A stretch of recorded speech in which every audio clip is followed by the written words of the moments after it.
मैंने किसी को कहते सुना था कि भोजन को दवाई की तरह खाओ, नहीं तो दवाई भोजन की तरह खाओगे। एंड वो बहुत सही बात कही है उन्होंने, क्योंकि कुछ लोग कहीं भी कुछ भी खाते हैं और उनका न्यूट्रिशन नहीं होता है उन चीज़ों का, बल्कि हार्मफुल होती हैं, पाम ऑयल से बनी होती हैं और डीप फ्राइड होती हैं। तो ऐसी चीज़ें खाते रहेंगे खाते रहेंगे खाते रहेंगे।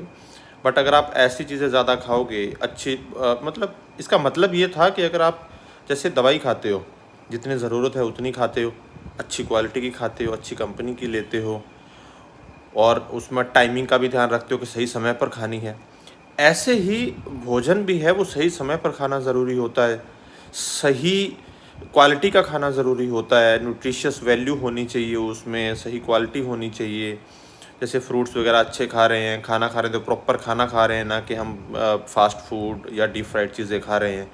तो भोजन को अगर दवाई की तरह मतलब ये कि सही टाइमिंग पे खाओ, सही क्वालिटी का भोजन खाओ, न्यूट्रिशियस वैल्यू वाला खाओ, जितनी ज़रूरत है उतना खाओ, ना कि खाते जाओ। ऐसा नहीं करोगे तो दवाई खाओगे भोजन की तरह, इसका मतलब ये है कि आप फिर बाद में हर चीज़ की दवाई खाओगे। सुबह दवाई, दोपहर दवाई, शाम को दवाई। कोई कोलेस्ट्रॉल की खा रहा है, कोई बीपी की खा रहा है, कोई शुगर की खा रहा है, कोई विटामिन्स की खा रहा है, कोई किसी भी चीज़ की खा रहा है। तो सारा दिन दवाइयाँ खाओगे तो वो भोजन की तरह ही हो जाती हैं। तो भोजन सही मात्रा में, सही क्वांटिटी में, सही क्वालिटी में, सही समय पर खाओ, नहीं तो फिर दवाइयाँ आपको उसी तरीके से खानी पड़ेंगी।